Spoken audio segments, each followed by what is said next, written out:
Good afternoon and welcome to Africa Today. I am Aidnan Lubem. First, let's talk the headlines. On the headlines, President Buhari congratulates Somali president, promises peacekeeping support. Relatives of abducted victims vow to disrupt services resumption. On the international scene, Libya head of National Unity Government visits Tripoli resident after clash. On sports, Egypt lists theirs Nigeria, others at Africa Cup. And now the news in detail. Nigeria's President Muhammadu Buhari on Tuesday congratulated the newly elected Somali President Hassan Sheikh Mahmoud for successfully staging a comeback after being unseated in 2017. According to a statement signed by presidential spokesperson on media and publicity, Garba Shehu, the president said the re-election of Hassan Mahmoud is a significant indication that the people of Somalia appreciate his efforts to unite and rebuild the country after decades of civil war and terrorist activities. President Buhari, however, noted that other political parties and leaders in the country should unite and rally around President Mahmoud in the difficult task of rebuilding Somalia from the ruins of war and terrorist devastations. Additionally, he commended the outgoing president, Mohamed Abdullahi Mohamed Farmajo, for his swift acceptance, which inevitably will lead to a peaceful transition in the best interest of the people. President Buhari reassured the new Somali leader that Nigeria will continue its usual support for peacekeeping efforts in Somalia, adding that African countries must unite against terrorists and other evil forces seeking to disrupt or destroy the territories. Nigeria's Vice President Yemi Osinbajo on Tuesday noted that the nation must also create an atmosphere that can provide, by means of an effective social welfare scheme, a safety net for the very poor and the vulnerable, a united and tolerant nation where all, irrespective of ethnicity, religion, or political persuasion, are respected, treated fairly and justly, and also have equal access to all opportunities. He said this when he was formally presented with the award for the Leadership Person of the Year 2021 at an awards ceremony in Abuja, Nigeria's capital. Osinbajo, who dedicated the award to millions of Nigerians who retain faith in possibilities as a people, urged them to keep doing their very best every day in their various corners to build a nation through honest endeavor. In January, Osinbajo had been named the Leadership Person of the Year 2021 alongside the Director General, Ngozi Okonjo-Iweala, who is the Director General of the World Trade Organization. And now to the train victims, where following the unannounced resumption of services on the Abuja-Kaduna route, made 23 by the Nigerian Railway Corporation, that is NRC, the relatives of the abducted victims from the train that was attacked in March have vowed to disrupt the services. The Director, Public Relations Officer of NRC, Yakub Mahmood, had on Monday announced the planned resumption of services. However, reacting to the statement, the chairman of the concerned relatives of abducted persons, Abdul Fatai Jimo, accused the NRC management of being insensitive towards the plight of the victims and their families. Jimo, who spoke to reporters, reiterated their earlier call for the immediate sack of the NRC management over gross incompetence, lamenting that most of the relatives of the victims had become helpless. On March 28, gunmen attacked passengers on an Abuja-Kaduna-bound train at Dutse Forest in Chikun local government area of Kaduna State. It was also reported that 8 people lost their lives, 26 were injured, while 62 others, including women and children, were kidnapped during the attack. Gunmen have killed 3 relatives of the chairman of the Ikko local government area of Ebonyi State, Steve Orogu. A source told reporters that the hoodlums stormed the chairman's home in Ekpoamaka on Tuesday night but did not meet him at home. The invaders then went ahead to shoot 3 of his relatives as well as the security guard on duty dead. Orogu confirmed the incident to newsmen in an emotional, laden voice. He also said the gunmen razed the family's house. It was further reported that the corpses of the victims were taken to a mortuary in Abakaliki. The reason for the attack could not be ascertained as of the time of filing this report. However, Ebonyi police spokesperson Lovett Oda said she was away on official assignment when contacted for comments. When we return, news from other parts of West Africa. Don't go away.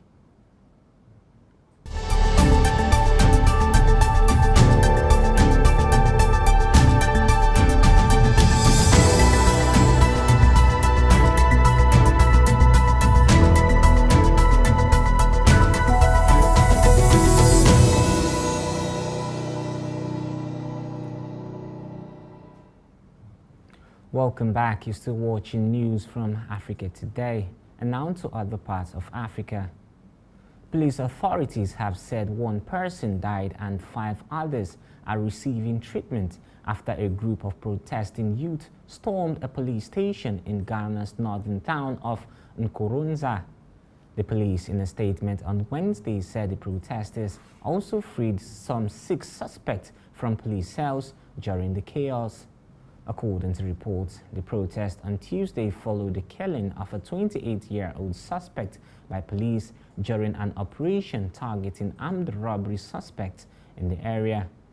A local media outlet reported from a hospital official that those injured during the clashes are receiving treatment for gunshot wounds.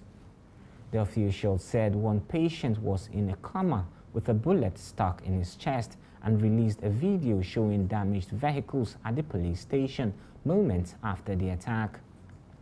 Police said the situation was now under control and 2 suspects have been arrested in connection to the chaos. Away from Ghana now to Guinea-Bissau, where Guinea-Bissau's President Umaru Sissoco Embalo has dissolved the parliament 3 months after he had said he had survived a military coup. In a statement quoted by various news agents,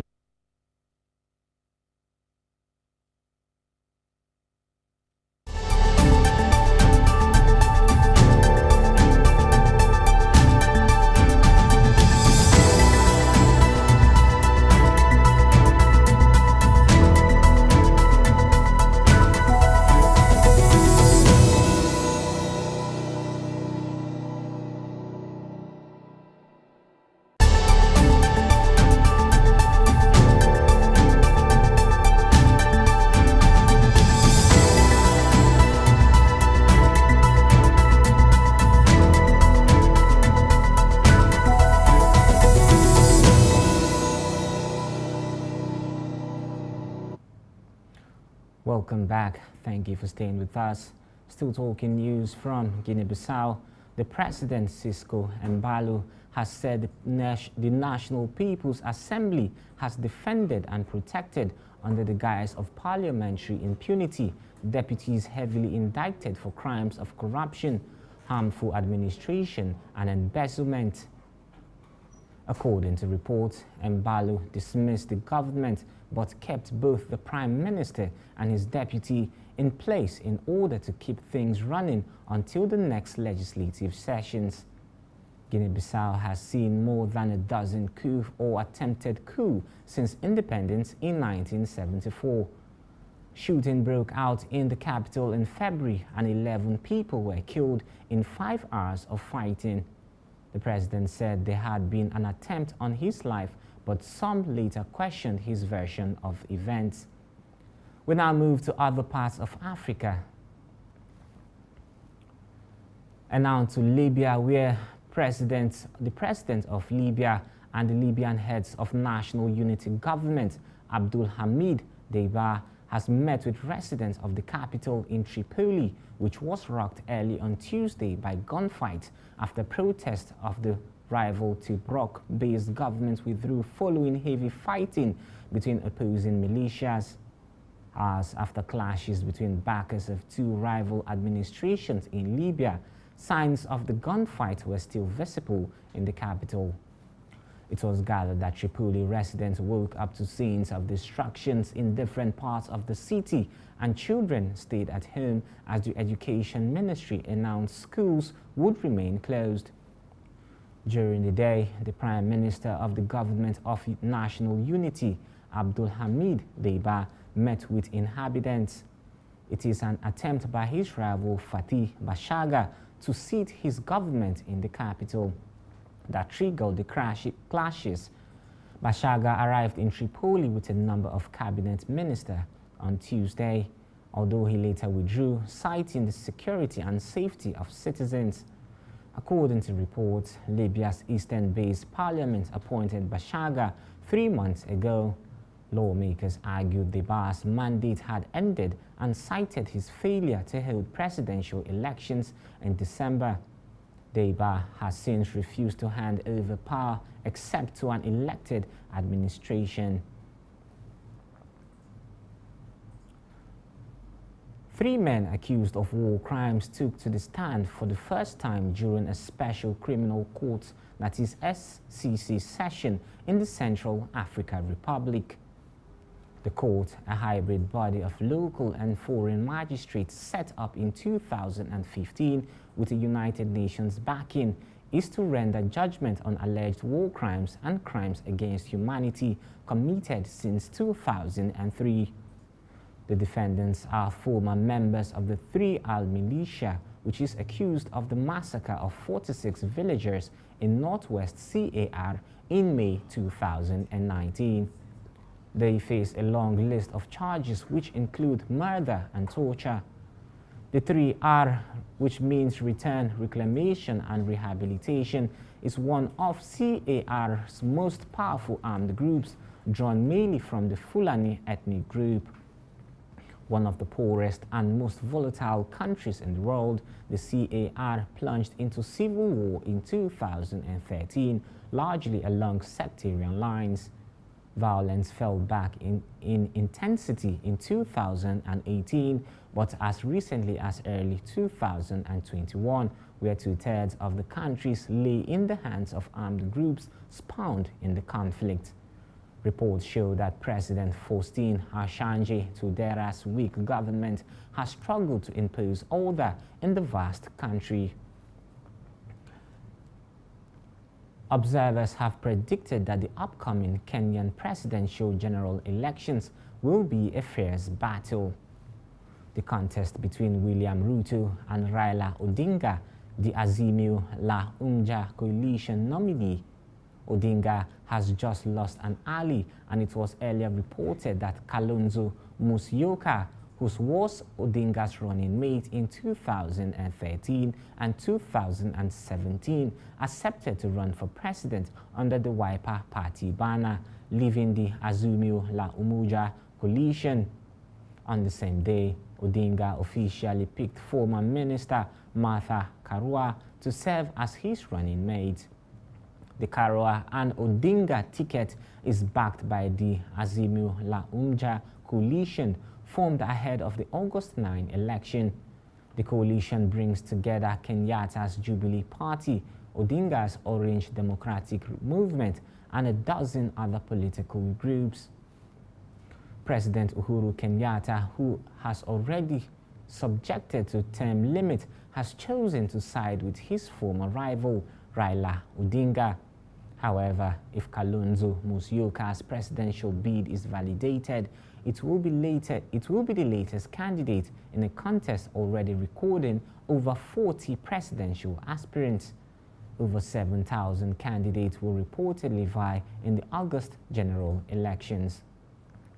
We now move to business after this break.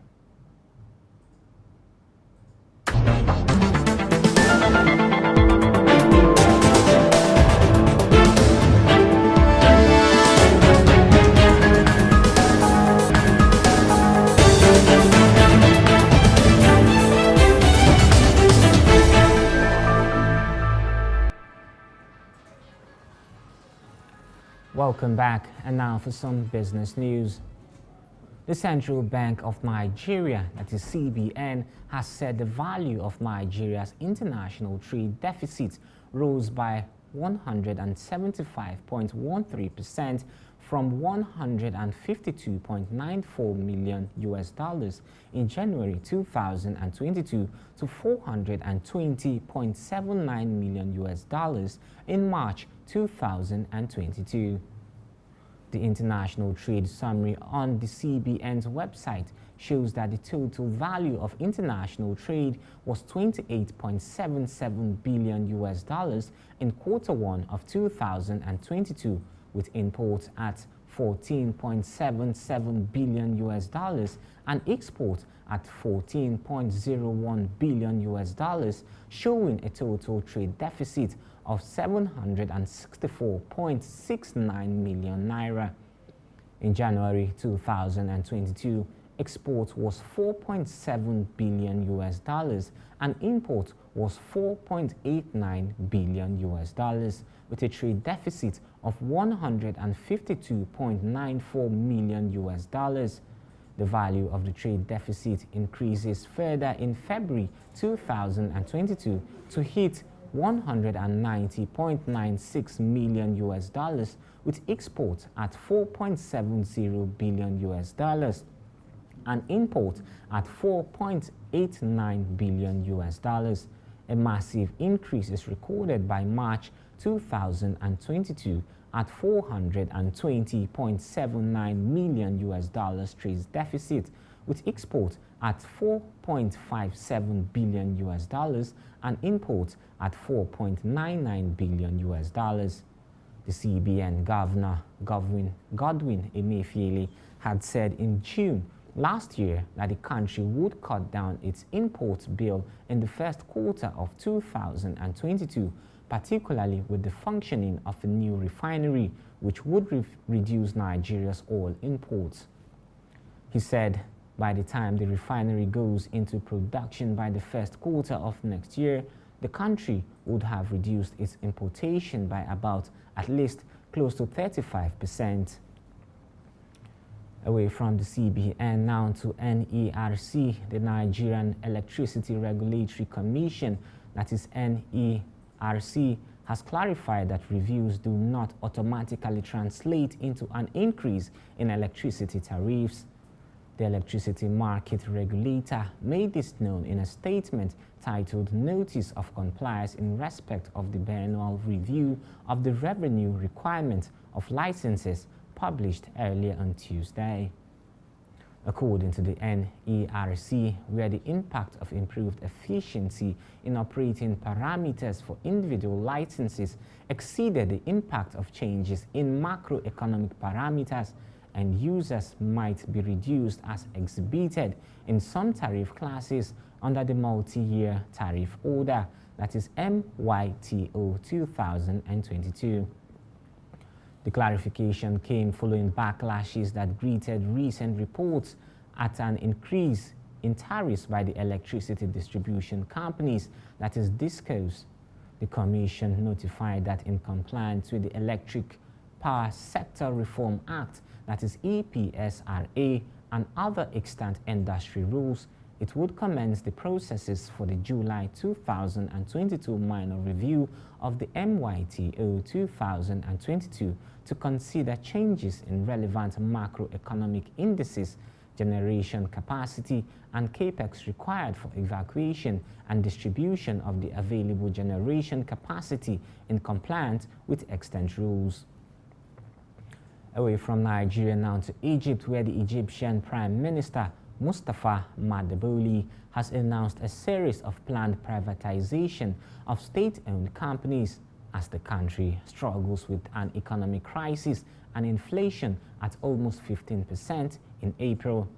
Madebouly told journalists that strategy unveiled by the government includes the privatization of 10 public companies, 2 of which belong to the army, and the creation of 2 listed companies, one of which will absorb the 7 main Egyptian ports and the other the country's best hotels.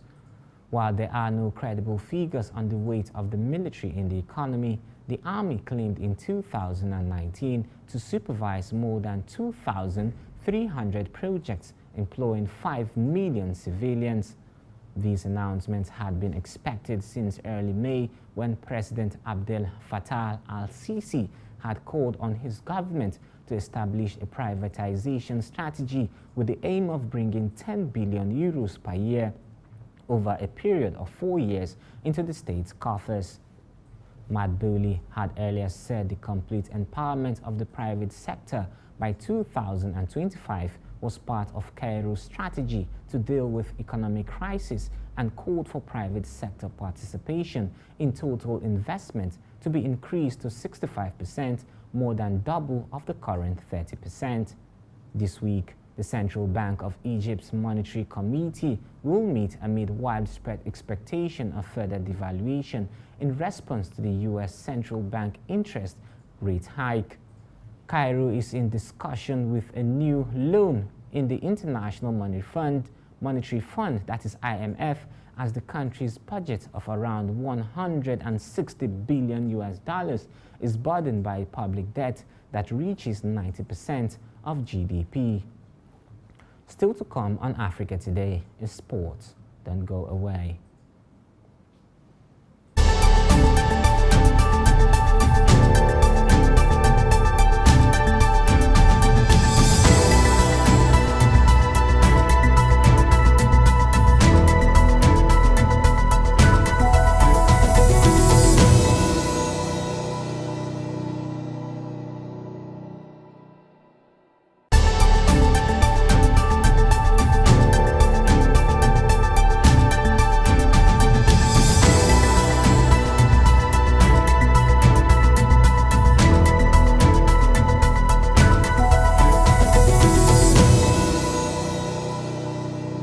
My name is Joel Idajile, the winner of Naija Boss Factor Season 1. I just want to say I'm so excited because, wow, this is a very big thing that has happened to me. And concerning this Season 2 that is coming, I'm just telling you, those are going to...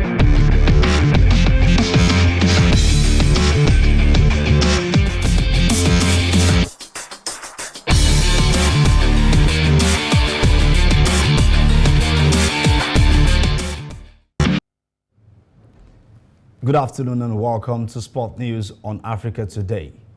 I'm Richard Badung. Now to the news. President of the Nigeria School Sports Federation, Olabisi Joseph, has been elected as the Executive Committee of the International School Sports Federation, ISF. Apart from the President, 3 Vice Presidents, a Secretary General, Sports Directors, 2 Continental Presidents, and 14 assessors constituted the Executive Committee of the World Body. At well-attended Congress of ISF held on Tuesday in Normandy, France, Joseph polled 54 votes to finish second behind Qatar's Abdurrahman Al-Muftah as one of the 3 Africans elected into the committee. The Qatari polled 60 votes to top the assessors. Election contested by 22 candidates across the world. With Joseph's election, this is the first time a Nigerian would be elected into the World Body and the first woman to attain such height with the World School Sports Body. ISF was founded in 1972 as an international non-profit sports organization, acting as the umbrella organization and governing body for national school sports organizations around the world, organizing sports and educational events for youth from 6 to 18 years old. World number 19 Omar Assar will be leading the 6-man Egyptian contingent that's against Nigeria and other nations at the 2022 ITTF Africa Cup taking place in Lagos, Nigeria between 28 and 28 May at the Molade Okoya Thomas Hall of Teslim Balogun Stadium, Lagos. The tournament, which serves as the continental qualifiers for the end of the year WTT Cup finals, will have 28 men and 20 women from 13 countries will be competing for the singles titles. Assar, who recently moved to Germany after playing 2 seasons in the French league, will be championing the North American onslaught alongside defending champion Ahmed Saleh and Mohamed El Belali. Men's singles defending champion Saleh believes Nigeria, Senegal and Tunisia are threats to other title defense in Lagos. In the list released by the president of Egypt Table Tennis Federation, Motaz Ashur, the team will arrive Lagos on May 24 as they're expected to defend their titles against Quadri Haruna-led Nigerian side. The Egyptian team will be coached by their Chinese tactician Zhang Zhaolin, whose milder touch has brought vibrancy to table tennis in the North African nations.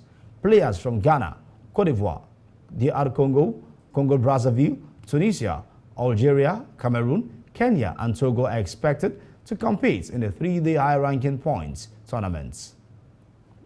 Still talking sports, Binyam Grimme, the Eritrean rider, became the first African to stage victory in the Giro d'Italia on Tuesday in his first Grand Tour to raise the profile of African cycling.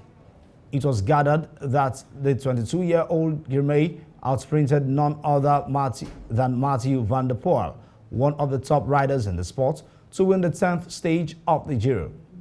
Spanish rider Juan Pedro Lopez of the Trek Segafredo team maintained his 12-second lead over Joao Almeida in the overall standings as the three-week race approached the halfway stage.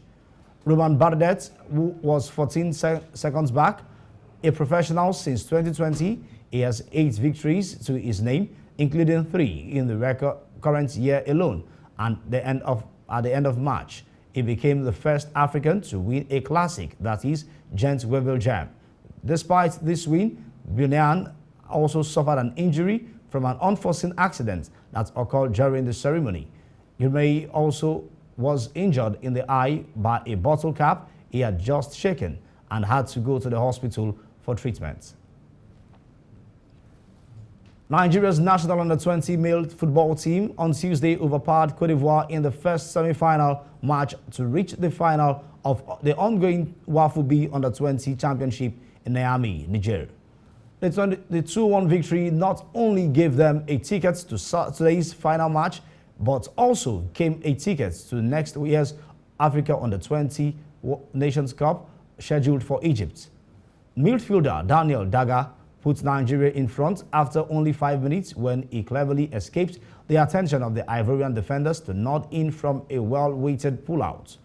The 7-time African champion then launched onslaught after onslaught on the Ivorian goal, but failed to add to the tally. It was rather the Ivorians who equalized just before halftime from an intelligently taken free kick at the edge of Nigeria's penalty box. Neither team could find another goal to gain upper hand before the end of regulation time inside the Stade General Seni Kotinche in Niamey, and the game went into extra time. Forward Ibrahim Yahya got the winner for Nigeria in the 11th minute of play when he tucked in from the penalty kick spot to make it 2-1. And that's your sport news on Africa Today. Thank you. I'm Richard Badung. Over to Luben for the rest of the stories.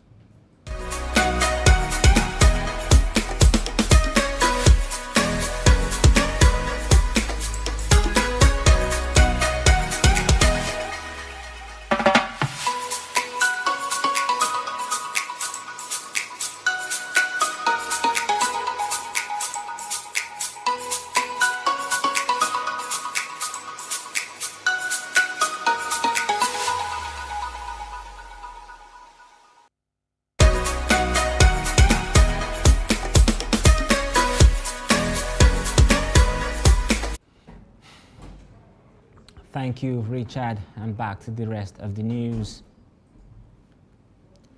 The Gombe State Police Command on Tuesday said it has outlawed arbitrary use of siren by unauthorized persons, covering off number plates, refusal of motorists to ensure complete vehicle registration.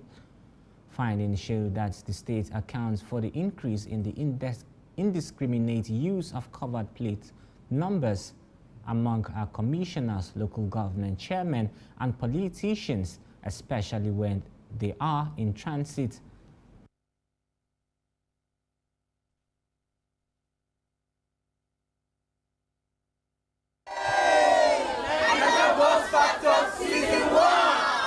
It's happened last year when we had 7 finalists vying for the grand prize, M Grand 7 2021 model worth 11.5 million naira. For the winner, season 1, Niger Boss Factor, Joel Idachile! This year, it is even bigger and better. My name is Joel Idachile, the winner of Niger Boss Factor Season 1. Those of you that didn't enroll, I'm sorry, you have missed out big time. You scammed yourself. You think they were trying to scam you. Register for the Niger Boss Factor Season 2 with the sum of 5,500 naira payable to GT Bank account number 0561 094 161. Send payment proof to WhatsApp portal number 0901 625 2525. Go to www.bossfm.ng to complete your registration. Call 0808 237 0000 or 0811 584 1500 for more information. Niger Boss Factor Season 2. Celebrate culture, celebrate life. Terms and conditions apply.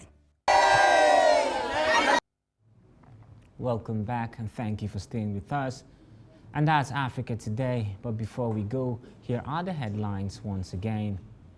We told you that Buhari congratulates new Somali president, promises peacekeeping support. Also, relatives of abducted victims vow to disrupt services resumption. On the international scene, we told you Libya, the head of state, to visit Tripoli residents after clashes. And on sports, we told you Egypt lists theirs Nigeria, others at Africa Cup. Remember to visit us on Facebook at Hughes TV, Instagram at Hughes TV, YouTube channel at Hughes TV. I am Aidan Lubem. Thank you for watching.